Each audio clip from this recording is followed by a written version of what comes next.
Muy buenas tardes, gracias por venir a esta conversación con Luis Sepúlveda. Me han pedido que lo presente, pero en realidad Luis Sepúlveda es bastante conocido. Quizás solo decir que ha publicado 28 libros, traducido en decenas de idiomas y que ha vendido millones de ejemplares. Hace poco tuve la suerte de acompañarlo en París cuando le entregaron un premio por haber vendido 1.000.000 de ejemplares, solo el libro de bolsillo en francés.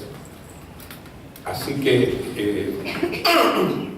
en el fondo todo el mundo lo conoce. Hoy día le han pedido a Luis Sepúlveda que hable sobre el tema del boom, el post-boom y el post-boom. Y bueno, si el boom que puso a la literatura latinoamericana en el mundo, sobre todo en Europa, si eso fue un peso también para las nuevas generaciones de latinoamericanos, de escritores, o si al contrario abrió camino, o si no tuvo mayor influencia. Sobre eso y otros tópicos del boom, post-boom y post-post-boom hablará Luis Sepúlveda.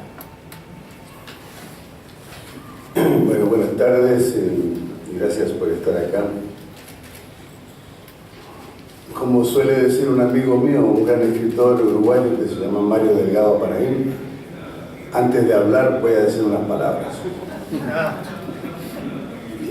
A mí me sorprendió mucho la convocatoria, no a esta, no sé, conversación, o en otras partes del programa decía clase magna, en otra parte decía conferencia, sobre un tema tan especial y conflictivo como hablar del boom y del post-boom y del post-post-boom. Agrupaciones o instancias o situaciones de la literatura que realmente no me preocupan demasiado. Y me recuerdo que fue justamente en esta feria del libro, hace ya varios años, un montón de años, en que se tocaba también el tema del boom y el tema de la gente que sucedía al boom. Y entre los presentes había un gran escritor argentino, estaba Bioy Casares, que no habló ni se refirió a nada de eso. Y en aquel tiempo, en esta feria, había también aquí en el segundo piso una sala especial para los invitados, que tenía una virtud fantástica, y es que estaba dotada de unos sillones muy cómodos y era fantástico para ir a pegarse una buena siesta cuando uno estaba cansado. Y yo subí con esa intención de dormir una siesta porque estaba bastante cansado, había hablado con demasiados amigos, con demasiada gente, y de pronto aparece Bioy Casares con su enfermera con la misma idea de dormir una siesta. Y yo lo había visto una sola vez en la vida, en Buenos Aires, pero de lejos. Nos habían presentado, pero no nos cruzamos nada más como es un placer maestro y nada más que eso. Y cuando entró con su enfermera, la enfermera se acercó a mí, yo ya estaba medio quedándome dormido, porque los sillones eran realmente muy cómodos, y me dijo si no me molestaba que el señor Bioy Casares ocupara también la sala para descansar un poco. Le dije no, desde luego. Y de pronto nos vimos tendidos ahí uno al lado del otro en esos sillones muy cómodos,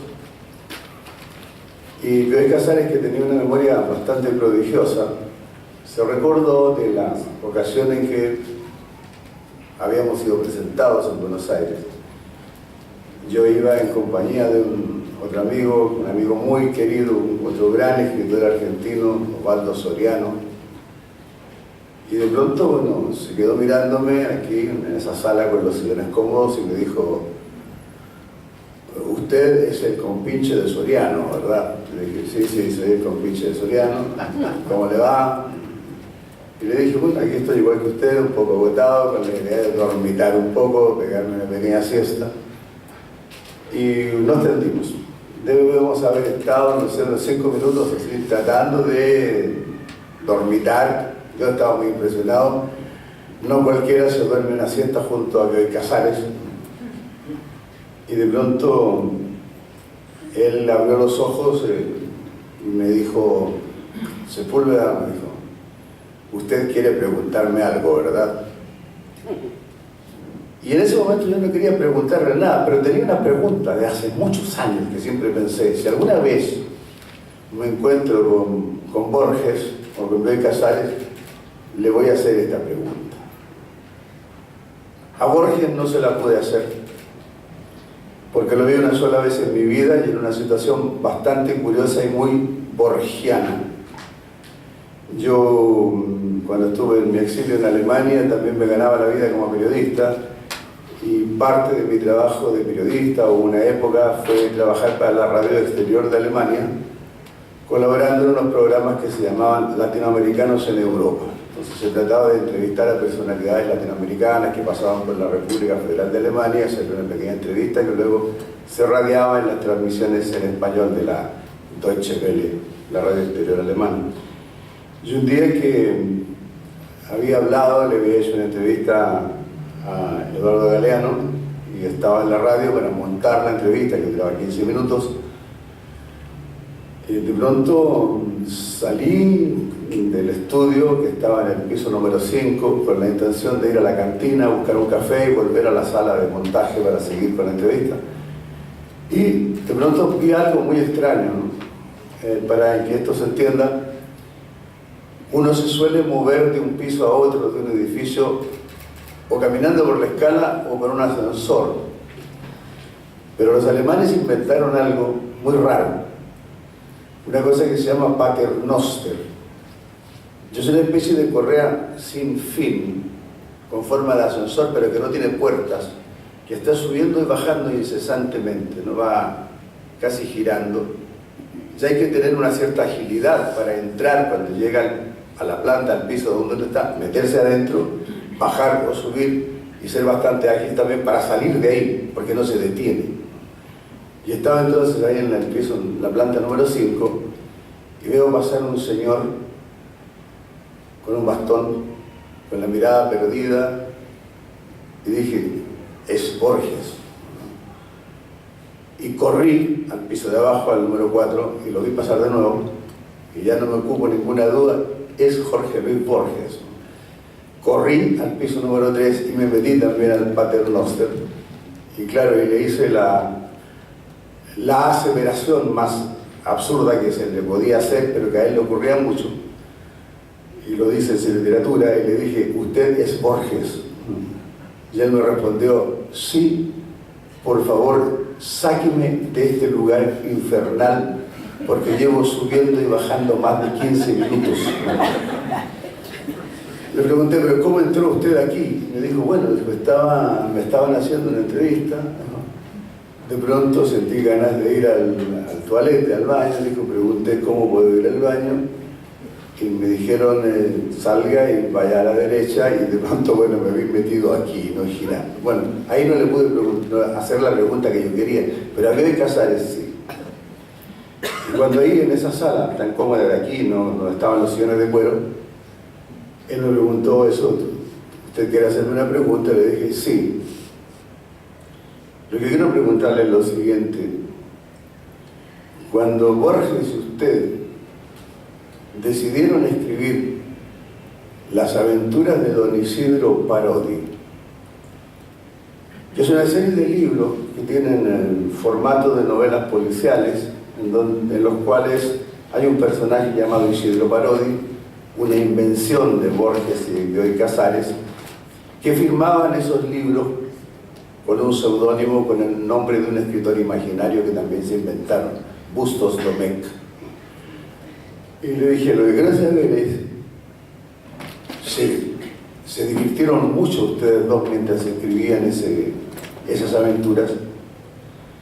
Y él ahí, bueno, interrumpió su casi siesta, se sentó y me dijo, confidencialmente me dijo, la verdad es que nos divertíamos muchísimo, porque con esa escritura estábamos desacralizándonos nosotros mismos.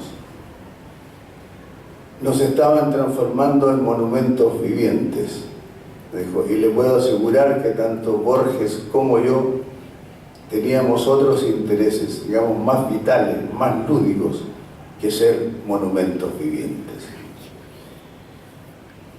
Yo como le dije, en una confidencia, maestro, le dije, le he hecho la pregunta porque yo en este momento estoy también junto con otro colega, un gran escritor, compañero generacional uruguayo, que se llama Mario Delgado Aparaín.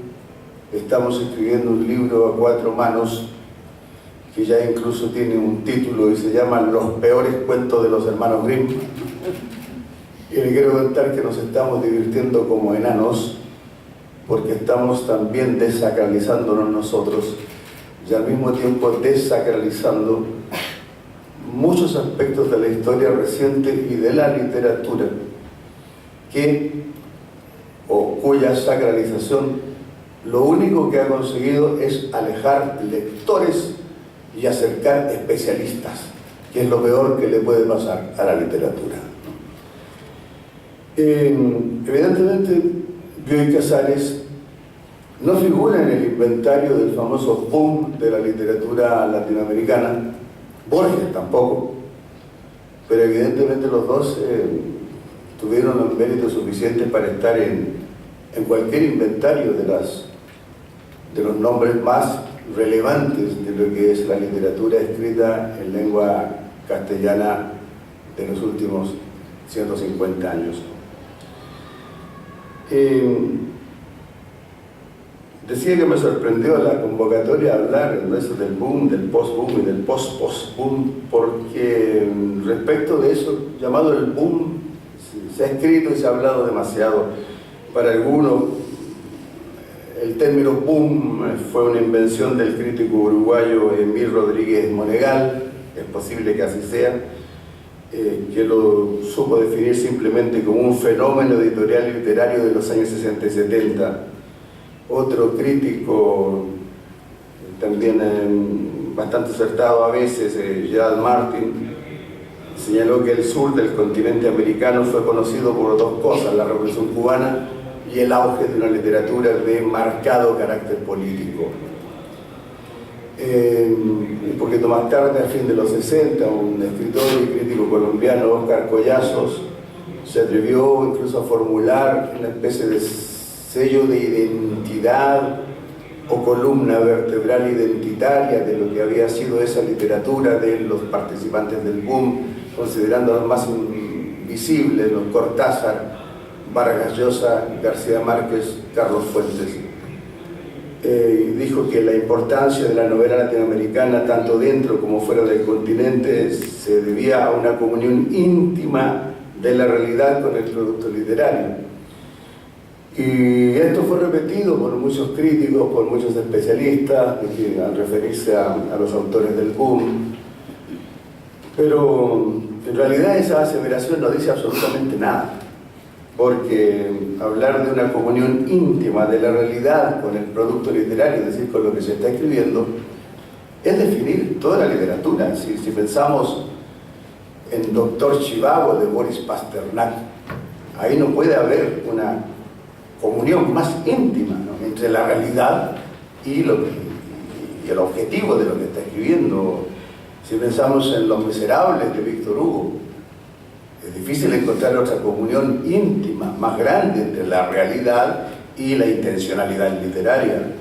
No sé, si pensamos en el mismo Cervantes, ¿no?, en Don Quijote, bueno, ahí es pasmosa la relación, la conexión íntima entre la realidad y la intencionalidad literaria del autor. Dicho sea de paso, en esa novela, Las aventuras del ingenioso hidalgo Don Quijote de la Mancha, que es una de las novelas escritas hace tantísimos años, tantos siglos, y que continúan manteniendo la frescura de una modernidad literaria enorme, porque su vínculo con la realidad, por ejemplo, de hoy, hace que esa novela sea la más hermosa y gloriosa historia del más ilustre de los perdedores. Y si algo caracteriza a la realidad que tenemos hoy, es una realidad marcada por las vidas y por la saga de perdedores. No hay perdedor más grande y perdedor más ilustre que ese bueno de don Alonso Quijano, cuando ya despojado de su derecho a ser el caballero de la triste figura, ve desde su cuarto como en el patio de su lar, de su casa, el cura y la chusma están quemando lo que él más amaba y lo que le daba razón de ser, sus libros, ¿no? Están en un acto de fe odioso, quemando todo aquello que lo había llevado a sentirse realmente ese enmendador de entuertos, ese vengador solitario, salvo por la compañía de su compinche Sancho Panza. Bueno, no hay una comunión más fuerte entre la realidad y el producto literario, la intención literaria, que por ejemplo el Subterra de Baldomero Lillo. No hay una comunión más fuerte entre la realidad y el producto literario final que Hijo de Ladrón de Manuel Rojas. No hay una conexión con la realidad tan fuerte y tan coherente con el producto literario final como la que se encuentra en una joya del costarricense Carlos Luis Falla, que en el año 1940 publicó una novela titulada Mamita Yunay, que era prácticamente desconocida en el mundo y desconocida en el continente americano, latinoamericano, por ese gran desconocimiento de nosotros mismos que nos caracteriza, y que en Chile pudimos conocer en la época dorada de la editorial Quimantú, cuando logramos en este país, por ejemplo, la proeza de en solo 6 meses, tener en la calle y vender 1 millón de libros. Se dice también, y yo me quedo más con la última definición de alguien que patentó esto del boom de la literatura, se piensa que fue Giacomo Feltrinelli, un editor italiano, y que al hacer una definición dijo que era una explosión de estilos y de formas que unen lo clásico con lo experimental para contarlo todo, para contarlo absolutamente todo. Yo me quedo con esa definición porque eso es lo que caracteriza justamente la obra de esos grandes escritores como Julio Cortázar, Gabriel García Márquez, Carlos Fuentes, Mario Vargas Llosa, Juan Rulfo, y los que se fueron luego añadiendo, ¿no?, a esa larga lista de nombres que pusieron el nombre de Latinoamérica, la noción de Latinoamérica, en tiempo presente, en otros idiomas, en otras lenguas y en otros continentes. Pero lo más importante es que nos dieron a nosotros mismos una sensación bastante de agradecer. Nos entregaron la sensación y la seguridad de que no estábamos tan solos, que los chilenos no estábamos tan solos como tales, porque al lado teníamos a los argentinos y al norte teníamos a los peruanos y el continente seguía. Y creo que en cada uno de los países del continente, a través de la lectura de esos autores, fuimos adquiriendo esa certeza. No estamos tan solos. Al margen de las teorías y de las hipotéticas, de los hipotéticos vaticinios de un futuro compartido de todas las naciones latinoamericanas, al margen de la utopía de un continente unido desde el punto de vista social, político, etc., al margen de eso que no se realizó, nos entregaron, sin embargo, una idea de pertinencia y los fundamentos para una identidad continental. Y claro, al hablar entonces del boom,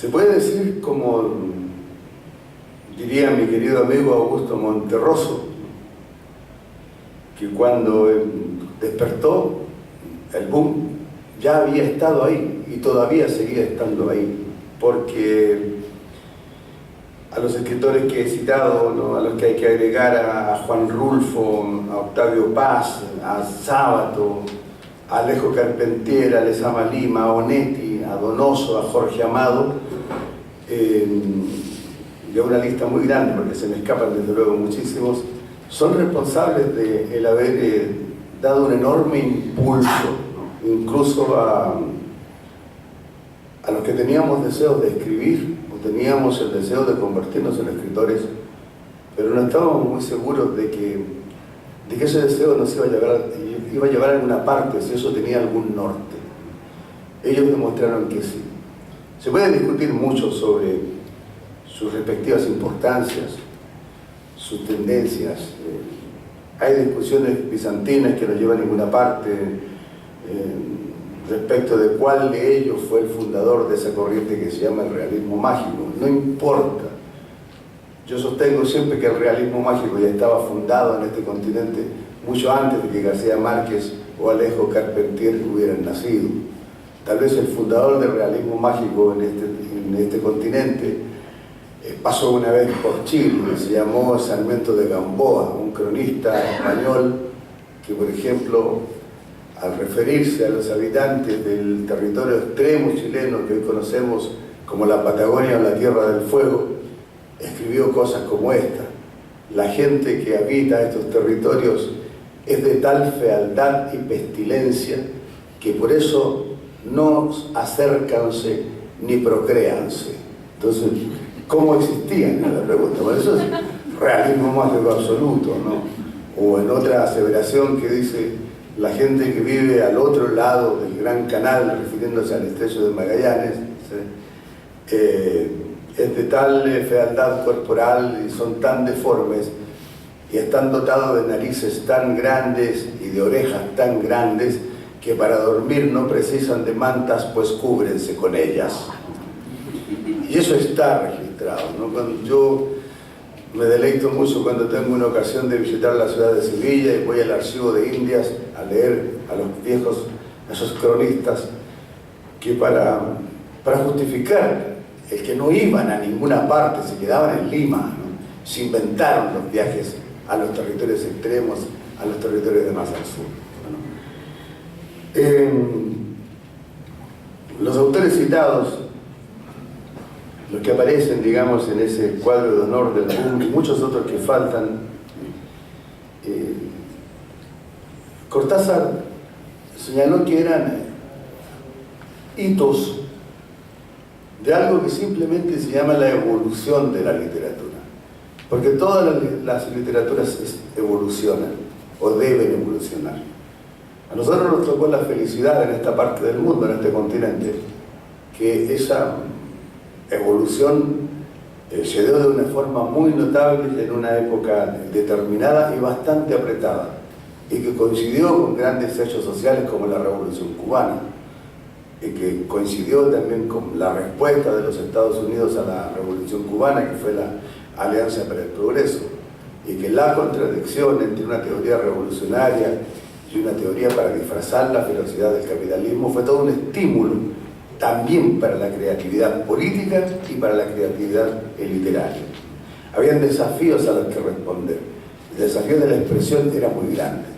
Pero eso no significa que ese hito en la evolución de la literatura haya sido una especie de comienzo de una literatura, porque, sin desmerecer de ninguna manera la importancia de los grandes escritores como pueden ser García Márquez, Cortázar, Vargas Llosa, Rulfo, Fuentes, etc.,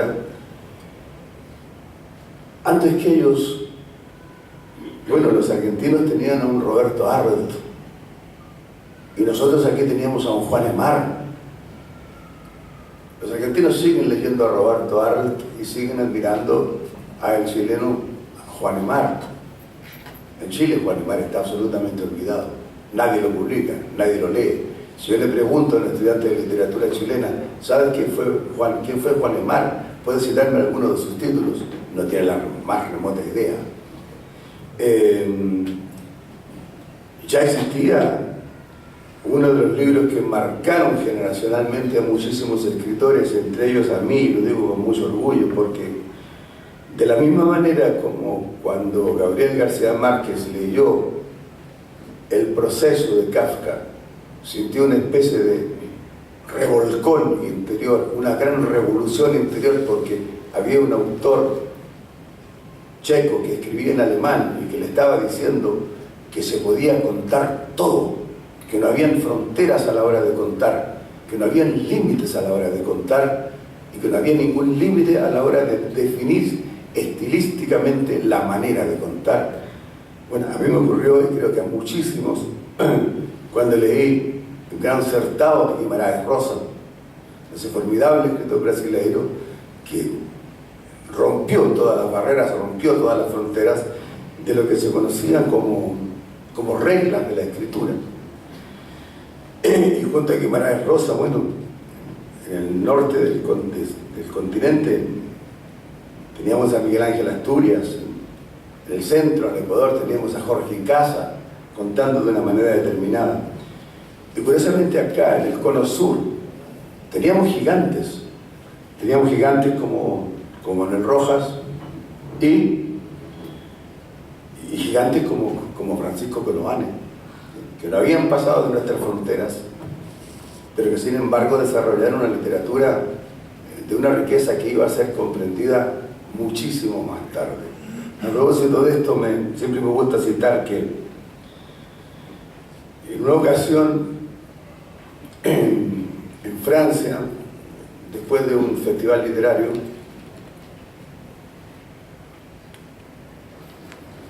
un editor muy importante de la casa Phébus, de editorial Phébus, me dijo: tú que siempre estás recomendando a nuevos autores que hay que leer, recomiéndame a un chileno. Y le dije, bueno, yo te recomendaría a un escritor que yo considero mi maestro, es un gran escritor, en Francia no se le conoce. Le cité el nombre de Coloane, a él no le decía nada, pero estaba presente también un gran escritor colombiano que debería haber estado en esa lista ilustre de nombres del boom, y no está porque empezó a escribir un poco más tarde que García Márquez o que Cortázar, un gran escritor que se llama Álvaro Mutis, ¿no?, que falleció hace muy poco. Un gran escritor marcado además por una generosidad muy particular, sabiéndose, teniendo plena conciencia de su enorme calidad literaria, de poeta y de novelista, por respeto y fidelidad a la amistad que mantenía con Gabriel García Márquez, decidió no publicar ningún libro hasta que la carrera de su amigo estuviera ya muy bien cimentada, y se aguantó con libros escritos casi 30 años antes de publicar. Bueno, en esa conversación estaba también Álvaro Mutis, y el editor de Phébus me dijo, pero háblame algo más de ese tal, ¿cómo se llama? Coloane. Y se me ocurrió decir que la mejor manera que puedo hablarte es, te voy a sintetizar una historia de un cuento. Y le conté de manera muy sintetizada uno de los grandes cuentos de Coloane, El témpano de Canasaca. Le gustó, me dijo, quiero conocer más de ese hombre, quiero conocer más de su obra. ¿Por qué no está en el boom? Le dije, bueno, porque los caminos de los escritores que llegaron a eso que se denomina el boom fueron caminos muy curiosos, fueron caminos muy disímiles. No es que hayan viajado simplemente desde Colombia, desde Perú, o desde Argentina a Barcelona, ¿no?, y que ahí los estuvieron esperando con las manos abiertas para decir ustedes son la nueva gran forma de expresión de la literatura escrita en español. No hay que olvidar, por ejemplo, que cuando Gabriel García Márquez terminó de escribir Cien años de soledad, le entregó el manuscrito al editor más importante, a Carlos Barral, ¿no?, de la editorial Seis Barral, y Barral lo leyó y le dijo, esto no tiene el menor interés, esto no te lo va a publicar nadie, y se lo devolvió. Y creo que lo mismo había ocurrido con Cortázar. Cuando Cortázar había terminado una de sus primeras novelas, Los Juegos, también lo llevó a una editorial de Barcelona y recibió la misma respuesta: perdone, pero esta literatura es muy rara, esto no lo entiende nadie, ¿no? Esto no le va a interesar a nadie. En muy poco tiempo Álvaro Mutis se hizo con 4 o 5 libros de Coloane, los leyó y le escribió una carta personal a ese editor diciéndole, no te pierdas a este hombre que te recomendó Sepúlveda, que si este hombre hay que compararlo con otro escritor, es con Conrad. Este hombre es el Conrad de las tierras más remotas del continente americano. O sea, su literatura es única, es inigualable. No hay otra persona que haya escrito como él y con ese enorme vigor. Dijo, es un vigor telúrico, marino, que no vas a encontrar en otros escritores. Bueno, y por fortuna escuchó y hoy día la obra de Coloane es tanto o más conocida en Francia, en Italia, en Grecia, en Portugal, que muchos de los escritores que están en la primera lista de los escritores del boom.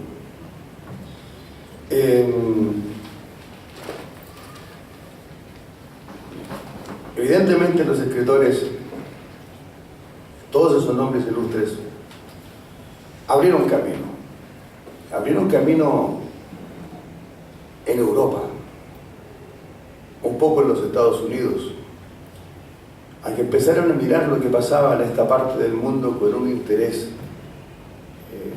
que iba más allá del puro interés en 4 o 5 figuras, grandes figuras de la poesía.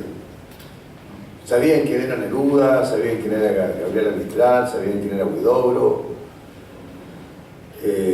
conocían a Rubén Darío, pero era muy poco más lo que sabían de nuestra literatura. Y en ese sentido, sí, esa lista de grandes autores abrió una enorme puerta para que se empezaran a fijar en lo que estaba ocurriendo en esta parte del mundo. Pero, reitero, lo más importante es que a nosotros, los latinoamericanos, nos dieron esa hermosa posibilidad de sentirnos menos solos, de sentirnos acompañados por esa enorme comunidad, ¿no?, que somos los latinoamericanos.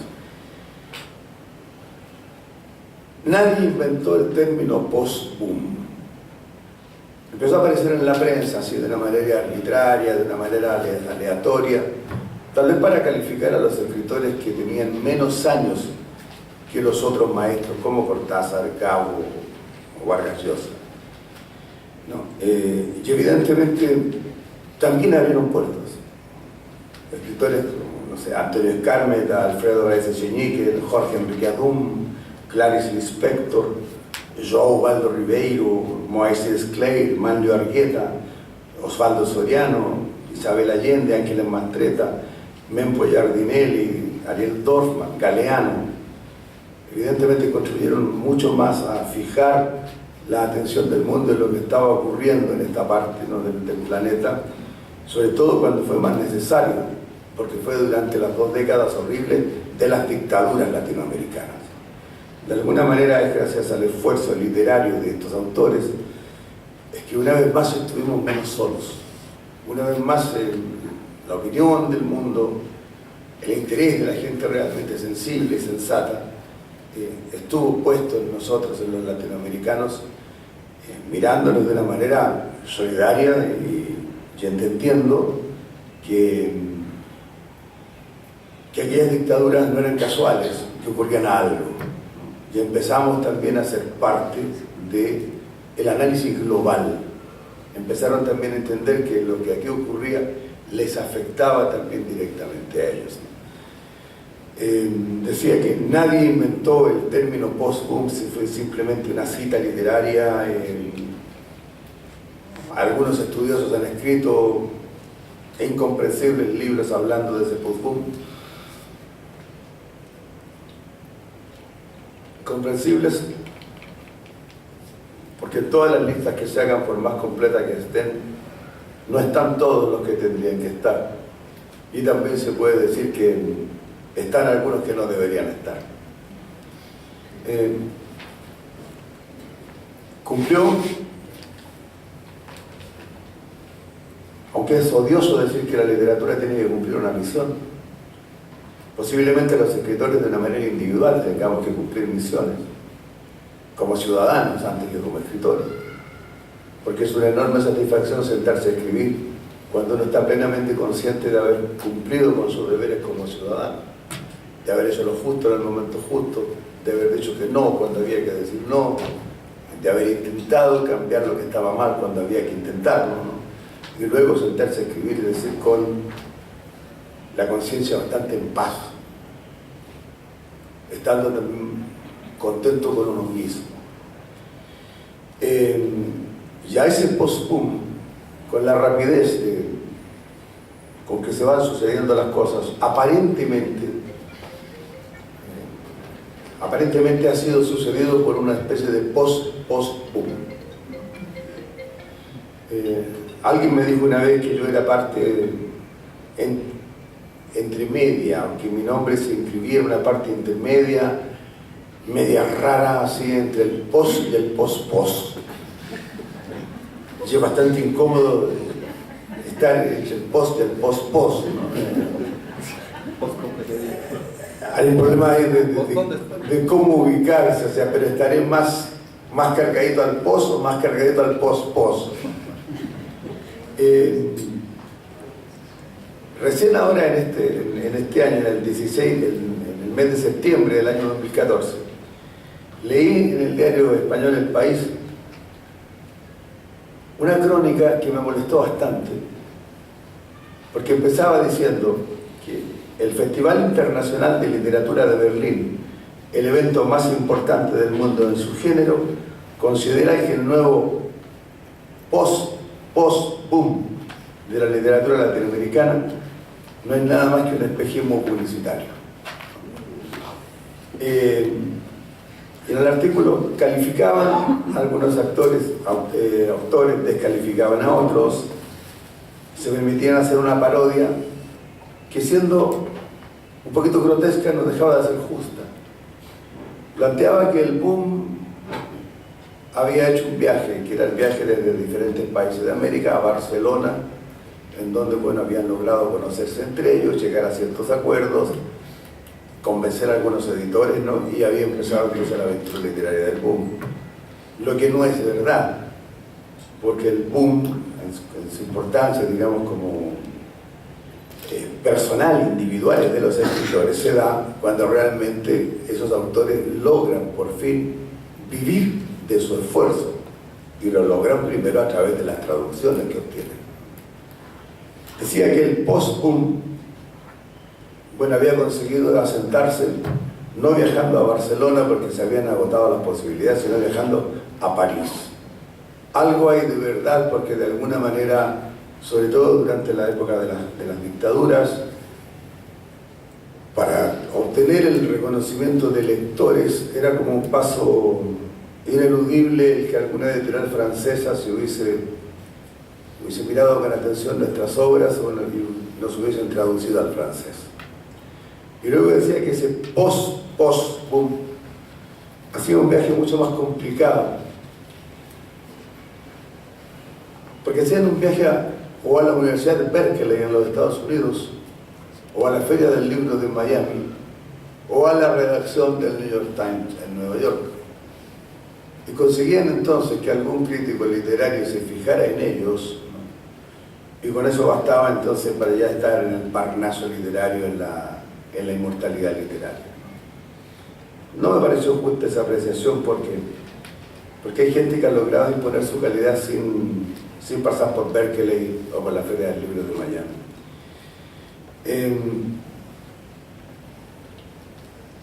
Decía que con todas las dificultades que conlleva hablar, no tanto hablar del boom, porque los nombres están ahí y siempre van a estar ahí, con las dificultades que conlleva hablar del post-boom, porque a los nombres que están faltan algunos. Por ejemplo, si un día del año 1983 no se hubiera caído un maldito avión recién despegando del aeropuerto de Barajas y no hubieran muerto en ese accidente escritores como Ángel Rama, Marta Traba, Manuel Escorza, Iván Borgoitía, seguramente la lista de escritores y la lista de talentos que sucedieron a los maestros del llamado boom se hubiera aumentado, hubiera sido mucho más grande, y también la dinámica de la misma literatura hubiera tenido otros derroteros. Lo mismo se puede decir si tantos escritores no hubieran caído víctimas de las dictaduras de sus países. Es Es muy poco lo que sabemos de los escritores que desaparecieron en Argentina o en Centroamérica. Yo siempre me pregunto, si Haroldo Conte hubiese sobrevivido, si Paco Urondo hubiese sobrevivido a la dictadura, si Rodolfo Walsh hubiese sobrevivido a la dictadura, simplemente el panorama de la gente que generacionalmente correspondía a la sucesión de los grandes nombres como Cortázar, García Márquez, etc., hubiera sido enorme. Y el producto literario final hubiera sido evidentemente asombrosamente maravilloso, más de lo que es, más de lo que conocemos. Y por último, el referirme a ese post-boom me parece particularmente difícil, porque no hay por dónde agarrarse de eso. No hay por dónde agarrar los nombres de algunas personas que aparecen en esa especie de sucesión de los sucesores, de los fundadores. Personalmente, y aclaro que mi opinión siempre es bastante parcial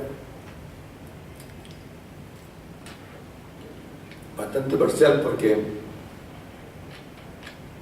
suelo hacer referencia con mucho gusto a los escritores que a mí me gustan, a los escritores que leo con agrado. Muchos de ellos son mis amigos, y sobre todo cito a los escritores con los cuales siento que tenemos algo muy fuerte en común, que tenemos un nexo muy fuerte en común,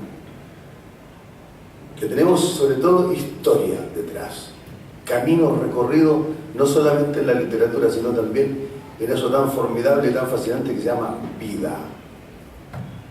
Que tenemos historia personal y al mismo tiempo tenemos historia colectiva. Y sobre todo, que tenemos un enorme tesoro que nos fue confiado, no por una persona en particular, sino por los hechos históricos y por el hecho mismo de haber nacido en una época determinada. Y ese tesoro se llama memoria. Nos transformamos por decisión propia y por necesidad y por imperativo en conservadores de la memoria, ¿no? Y esos son los escritores que me interesan realmente. Y a ninguno de ellos le interesa o tiene particular interés en saber si es del post-boom o del post-post-boom. Simplemente están escribiendo y están haciendo las cosas lo mejor que saben. Hay algunos que ya no están entre nosotros, como Osvaldo Soriano, pero sus libros siguen absolutamente frescos. Hay uno que vive en un rincón perdido del norte argentino, en el Chaco, Mempo Giardinelli. Hay uno al que la vida lo llevó a ser diputado y es un diputado brillante en Buenos Aires, Miguel Bonazo. Hay una escritora formidable que nos sorprende con cada uno de sus libros y es una especie de gran sacerdotisa de la memoria de la literatura argentina que se llama Elsa Osorio.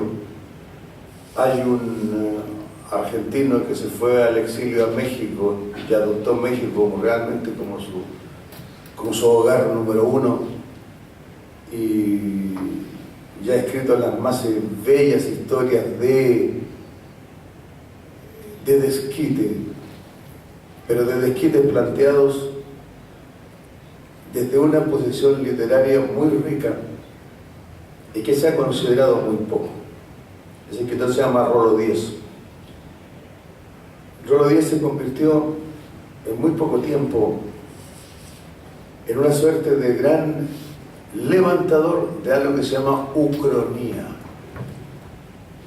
Y la ucronía es ese formidable juego de decir, ¿y si las cosas hubiesen pasado de una manera diferente? O, ¿y qué pasaría si las miro de esta otra manera diferente? Y atreverse a contarse entonces, a contarlas desde otra manera diferente. Agrego a él el nombre Raúl Argemí, que siendo un hombre mayor de 65 años empezó a escribir hace muy poco, y sin embargo de los 10 o 15 títulos que lleva escrito, bueno, son todos marcadísimos también por ese formidable juego en el país de la ucronía y con un nexo fuerte con la realidad, con la memoria, con la necesidad de conservar la memoria. Lo mismo en Chile, yo sigo con mucho interés lo que ha escrito y escribe Germán Marín o Daniela Eltit.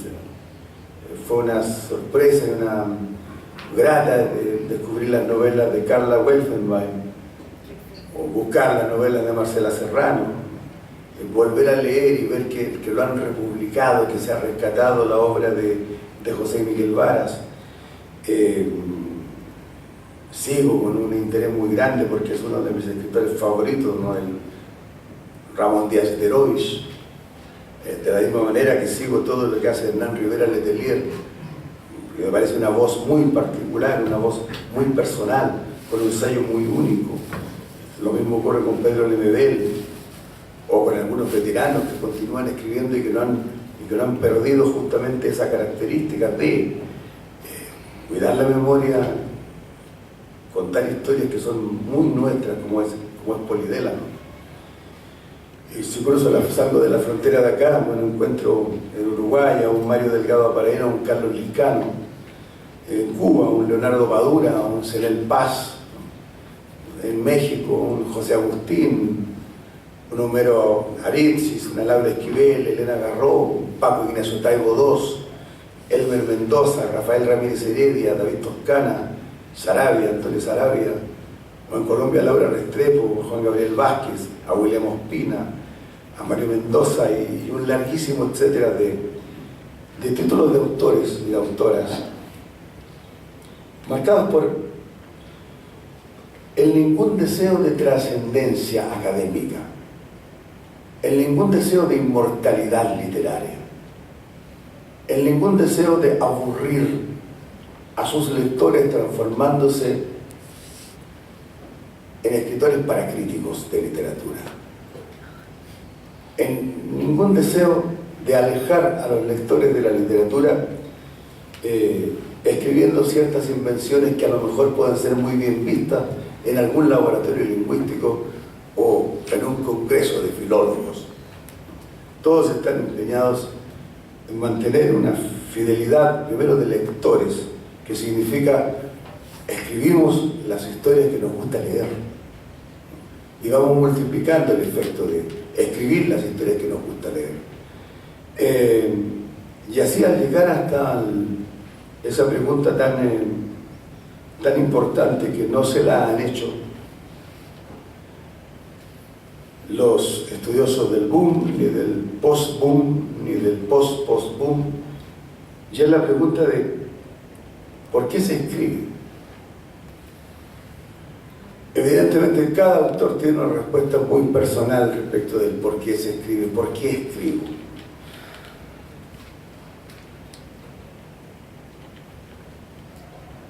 Yo tengo una respuesta que no es enteramente mía. Me ayudó mucho a llegar a ella una conversación que mantuve en el año 1982 en París con Julio Cortázar. Y se puede resumir de la siguiente manera. Hablábamos de conociendo la historia de cada uno de nosotros, conociendo lo que habíamos hecho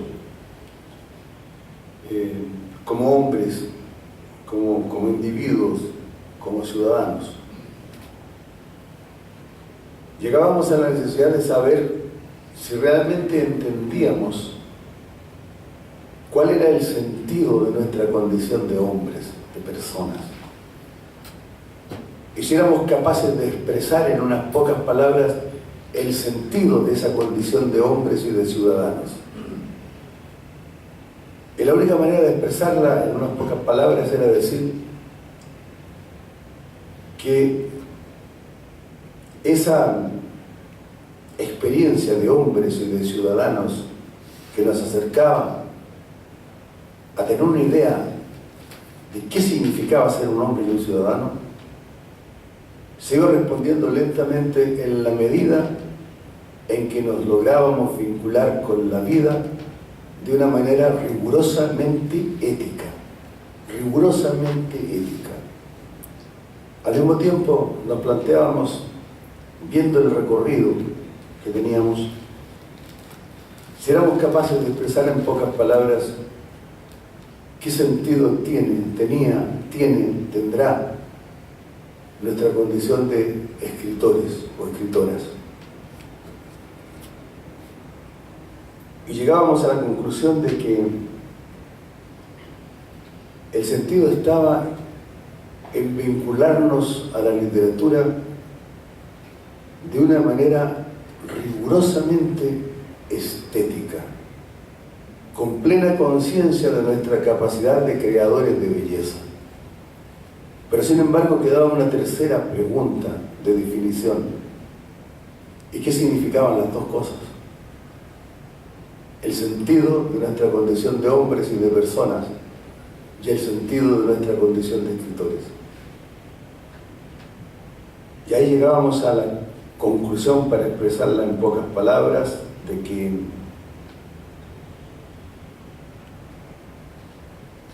era fundamental que aplicáramos a la literatura el mismo rigor ético que le aplicábamos, que le otorgábamos a la vida.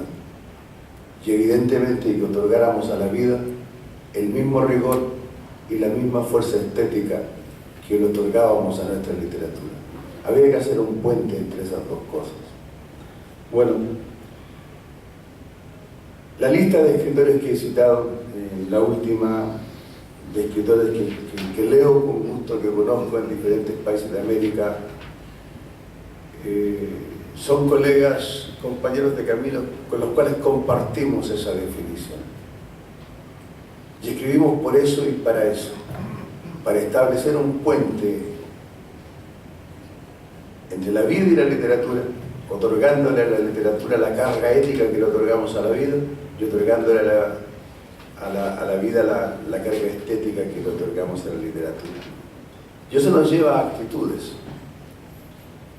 Nos lleva a actitudes, por ejemplo, de una gran fidelidad con los lectores, de no intentar meterle el gato por liebre, de no alargar los libros más allá de lo que son estrictamente necesarios, de dejar las experimentaciones que son muy legítimas para nosotros y darlas a conocer solamente cuando estamos muy seguros de que esa experimentación no estorba el sano arte de narrar, y sobre todo no cimentar nuestras carreras literarias y nuestros caminos literarios desprestigiando a los colegas que han tenido una mayor presencia que nosotros, hablando mal de los colegas que por una u otra razón están más presentes que nosotros, ya sea en el mundo editorial o en el ánimo y en la preferencia de los lectores. Decía que no me ha preocupado jamás eso de estar ni en el post ni en el post-post. Realmente pienso que la literatura es algo mucho más complejo y mucho más serio. Y al mismo tiempo es algo que debe ser tomado con una responsable liviandad. Nunca voy a olvidar un día en que vi a uno de los escritores chilenos que quiero y admiro, que es Hernán Rivera Letelier. Como todo el mundo sabe, Hernán es un escritor, un hombre que se ha forjado a sí mismo, un escritor de orígenes humildes, trabajador, pero que se ha forjado a sí mismo, y se ha forjado, y se ha templado, pero muy bien. Un día que, caminando por París, cruzando el Sena en el Pont des Arts, de pronto iba con mi compañera y ella me dice: mira, ahí abajo hay un hombre, ¿no es Hernán? Y miramos por el puente y efectivamente abajo, junto al río, estaba Hernán Rivera Letelier en compañía de una señora, y en una actitud muy bonita, porque era una especie de picnic, ¿no? Tenían una cesta con pan, un termo con té, y bajamos a saludarlo. Decirle: Hernán, ¿qué estás haciendo aquí? Y nos respondió, dijo: estoy aquí disfrutando del río y escuchando a esta señora que me traduce al castellano todas las cosas buenas que dicen de mí. Le estaba traduciendo un montón de críticas que habían salido sobre su último libro, publicado en Francia, excelentes críticas desde luego, ¿no? Y pensé, evidentemente este se va a ganar el odio de muchos, ¿no? Y van a decir que escribe mal, que sus libros son una basura, que su lenguaje es pobre, ¿no? Y que se está ahora sentado aquí haciendo un picnic a la orilla del Sena con una señora francesa que le está traduciendo las cosas buenas que dicen de él, ¿no? Es porque se debe simplemente a un truco publicitario o a lo que sea. Y no es así. Todo lo que escriben bien de él, como de tantos otros escritores con los cuales comparto una manera de enfrentarme a la literatura, ha sido ganado, y bien ganado, y ganado a pulso, ¿no? Muy bien ganado a pulso. Y repito, ninguno de los que he nombrado de este hipotético post-boom, ninguno, cimenta su carrera literaria o su quehacer literario sobre la base de hablar mal de los demás o de descalificar a los demás. Pero no me quiero extender demasiado, imagino que si alguien tiene alguna pregunta, yo estaré muy feliz de poder responderla. Sí. No sé por qué nos estaban pidiendo la sala. Sí. ¿Ah? Se puede, perfecto, excelente. Bueno, escuchándolo hablar, bueno, como lector, que bueno que no lo conocí dando vuelta en una ascensora, quería, durante todo su relato, no puedo dejar de recordar sus libros, y que parte de lo que nos habla tiene que ver también con sus escritos, ¿no? Con sus libros, con sus novelas. Y me acordaba también estaba acordándome en base a todo lo que usted decía de una frase bueno, no sé si habrá sido una frase de Ernest Hemingway, de una película de Woody Allen, de una película que se llamaba Medianoche en París, en donde él menciona el tema de que como uno como escritor tiene que ser el mejor, y no le gustaba leer escritos de otros porque o los envidiaba si le gustaban o simplemente lo criticaban. Entonces, la pregunta es la siguiente: ¿será que a lo mejor por un tema comercial, de esta mala relación que existe en el tema comercial, ¿no? de todo el negocio que existe en la sociedad, queremos quizás poner nombres a la literatura latinoamericana, al igual que como ocurrió, que tampoco lo esperaban los escritores europeos, ¿no? Cuando hablamos, por ejemplo, de la Belle Époque, o estas épocas que marcaron escritores, pintores, y que quedó como registrado, porque como usted mismo lo dice, ellos no lo esperaban. ¿No será que a lo mejor también querer poner como nombre a esto quizás esté de más, pienso yo, para lo que un escritor espera? Bueno, yo no sé si estará de más o estará de menos, ¿no? Supongo que obedece simplemente a una cuestión de una necesidad de identificar un tiempo determinado en la historia de la literatura con un nombre determinado. O sea, cuando yo pienso en los románticos, ¿no? Yo sé, por ejemplo, que todos los románticos que aparecen en el diccionario como autores del romanticismo, o sea, no son todos los que tuvieron que haber estado, o sea, faltan evidentemente muchísimos, ¿no? Cuando pienso incluso en los escritores del realismo socialista, por ejemplo, evidentemente no están todos los que tendrían que haber estado por diferentes razones, en fin. Supongo que obedece eso simplemente a una especie de necesidad identitaria en el tiempo, ¿no? Para facilitar el saber de qué estamos hablando, ¿no? El boom, por ejemplo, es un lugar común. Decir boom es decir la década de los 60 y de los 70, en donde las figuras más relevantes fueron Cortázar, García Márquez, Vargas Llosa, 3 o 4 más. No creo que obedezca razones comerciales, ¿no? Porque realmente se habla mucho a veces de que la literatura obedece a veces más que a razones literarias propiamente, a razones comerciales. Pero hay que preguntarse qué es literatura, ¿no? Hoy día, por ejemplo, en el mundo de los libros estamos viviendo un boom de la literatura de los países escandinavos, donde pronto se descubrió que había literatura también en esos países, ¿no? Y no significa que hayan empezado a escribir hace 5 años, no, estaban escribiendo hace muchísimos siglos los escandinavos, ¿no?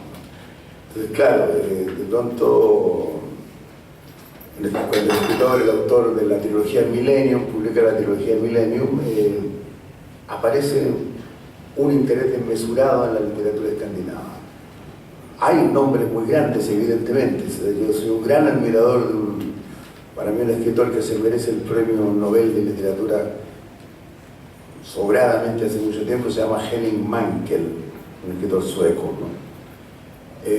Hay escritores estupendos en Islandia como Arnaldur Indridansson, además extraordinariamente bien traducidos al español. En fin, hay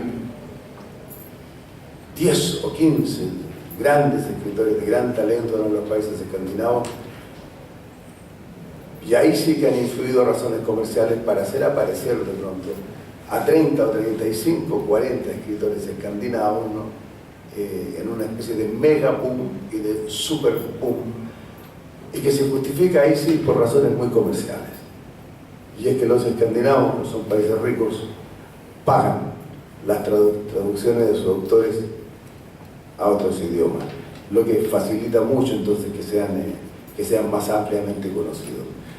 Pero en el campo de la literatura escrita, no sé, en el idioma español, en el idioma portugués, como nunca hemos recibido de los estados absolutamente ningún apoyo para la difusión de lo que hacemos, ha sido ir ganándose por méritos propios realmente en un espacio, en eso que es tan importante que se llama el corazón de los lectores.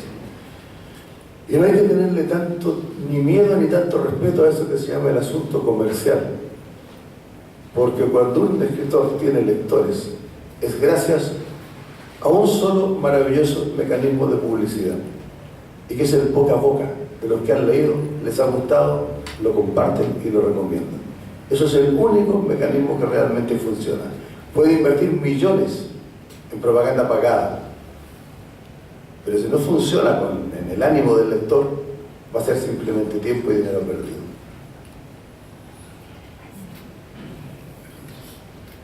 Señora, sí. Y sería la última pregunta.